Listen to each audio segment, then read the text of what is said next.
Greetings, everyone. Greetings, greetings, greetings. It is I, Dr. Treasure Shields Redmond, your erstwhile poet, performer, educator, and culture keeper. I just actually wanted to come on briefly while my cornbread is in the oven and my cabbage, ribs, and mashed potatoes are just kind of warming on the oven because I just finished dinner. To tell you just a little part about how I got to where I got to. So I just introduced myself. My name is Treasure Shields Redmond. I'm a dual citizen of Meridian, Mississippi and East St. Louis, Illinois. And I love to record and talk about the stories of the African American community. Right now, I'm engaged in two projects that are linked. One is leading tours in East St. Louis, Illinois, that follow the events of the 1917 East St. Louis Race Massacre, formerly known as or popularly known as the Race Massacre. And the other is taking down the stories of descendants of survivors of the 1917 East St. Louis Race Massacre.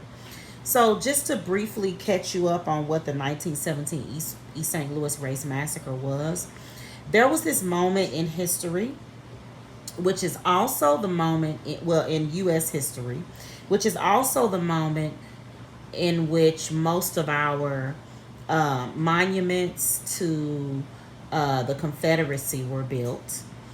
Um, at the beginning of the previous century to the 1920s, the beginning of the 30s, there there was a resurgence in right wing ideology.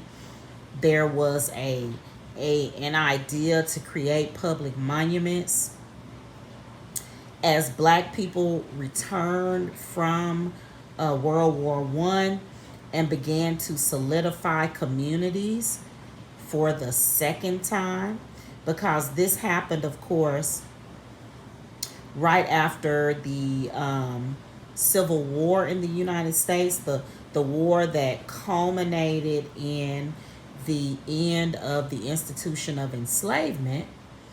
We saw black people creating community, creating institutions. I went to Jackson State University, which is an HBCU in Jackson, Mississippi, that was founded in 1877, and the war ended in 1865. So we know that this was a period of intense institution building, and the pendulum swings, and culture is a conversation. So those enemies of right and enemies of liberation were also making their response to the cultural events. And one of their responses was a series of ethnic cleansings that happened all over the country. Famously, there is Rosewood in Florida. Everyone knows mostly about Black Wall Street in Tulsa, Oklahoma.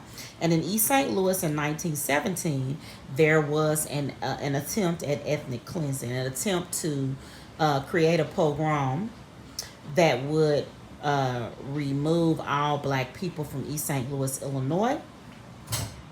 And it is a signature part of the it is a signature part of the country's history. It's also a signature part of the region and of Illinois' history. And it is just an interesting part of the cultural legacy of the area that I thought would be fascinating to talk to descendants about, and it has been. I talked to a family. They were actually the family of uh, a person who was interviewed by W.E.B. Du Bois when the NAACP's Crisis magazine sent him down to do reporting on the East St. Louis Race Massacre. He came and talked to a particular individual, Mr. Campbell, and Mr. Campbell's descendants are still living in and around East St. Louis and had memories of him because he had a family late in life. So his children are still alive. The children of this man who escaped marauders and a band of murderers during the 1917 East St. Louis Race Massacre, those children are still alive, and I've spoken to two and a grandchild. So this is just some of the work I do as an archivist, as a memory keeper and a culture keeper.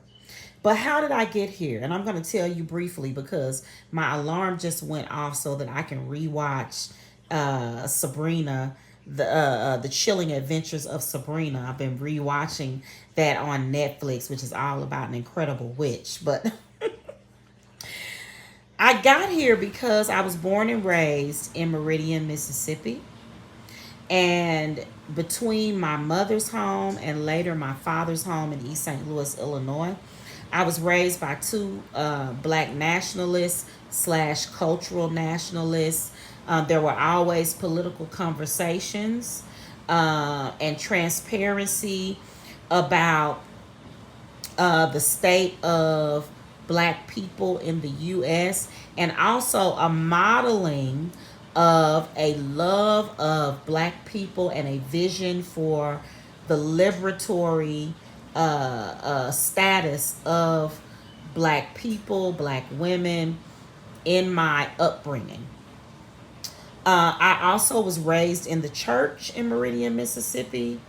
So I was raised in a kind of arts rich environment, lots of singing, lots of spirituality with a deeply African root.